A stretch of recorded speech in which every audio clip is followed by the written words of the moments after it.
Finance Minister Enoch Godongwana has maintained his innocence. This after he was accused of sexual harassment.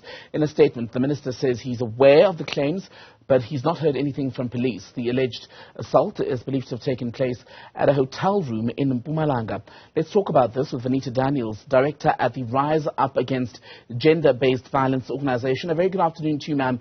Thank you so much for being on Newzroom Afrika. Firstly, your reaction then to the allegations and, of course, the denial by the minister. Good afternoon, and thanks for having me. Of course, I don't know. I don't think we are shocked anymore by these reports. Gender-based violence and femicide in this country is horrendous.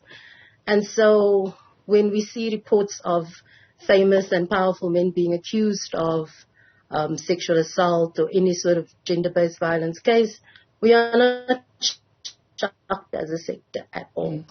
So the minister said in the statement from his office that he categorically denies the allegation, right? What action, if any, do you think should be taken while we await, of course, the conclusion of the criminal investigation and possibly, if it gets to that level, the matter going to court? Well, it would be good, obviously, if we are going to be serious about gender-based violence in this country, and our president has been on numerous platforms saying that he is serious about ending the scourge of gender-based violence in this country, then as a first step, it needs to be removed while we figure out what is going on, what has been, what is the actual situation. But we believe victims and we believe survivors. It takes quite a lot for victims and survivors to come forward and to actually report GBV cases, especially when it's against powerful men. And just on that, how do we strike that balance, right? Taking sexual harassment or sexual violence cases or allegations as seriously as we should, while also waiting for the conclusion, because others then come up and say, are we not convicting the minister in the court of public opinion? I think it sends a strong message that we are serious about gender-based violence in this country. Of course, legal processes needs to take its course, but the criminal justice system is not kind to victims and survivors of GBV. And we do need to, I don't know if balance is the right word, but we do need to be able to, one, send a strong message to say that this is unacceptable, but also allow the criminal justice process to take its course. And the Office of the Minister says he's not heard from police, even though what we've read so far is that a criminal complaint was laid, with police at the Skukuza police station. And this alleged assault is said to have happened around a week ago already. Is this too long for him to not have heard, just given the seriousness of what's alleged to have happened? I would think so. One would have expected the SAPS to have moved swiftly, obviously considering who the alleged perpetrator is as well.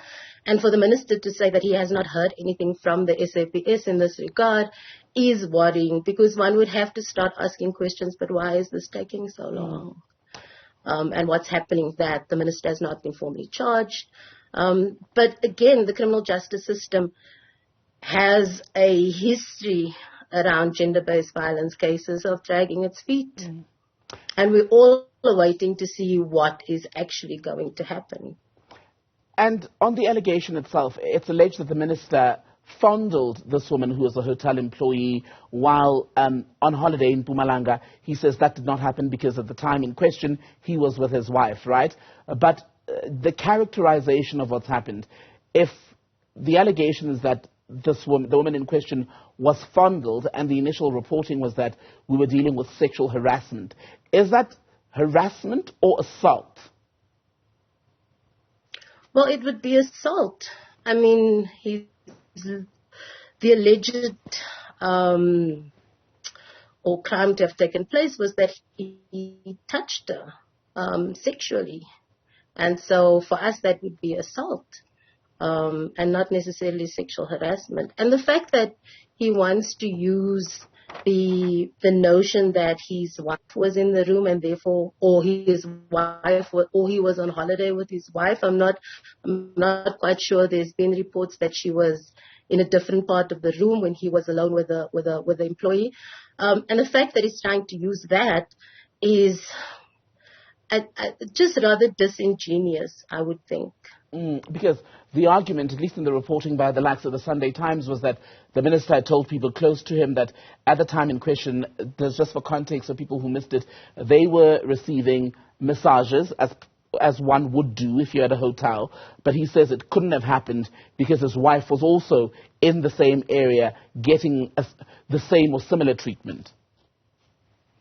Yeah, I mean, perpetrators find all sorts of ways and means to kind of deflect from their actions. And again, it's disingenuous of him to use the argument that his wife was in the area for him to not have inappropriately touched the employee. I mean, it's very easy to do that, to inappropriately touch somebody whilst there are other people around. Thank you very much, ma'am, for speaking to us. That's Vanita Daniels speaking to us on Daytime Update.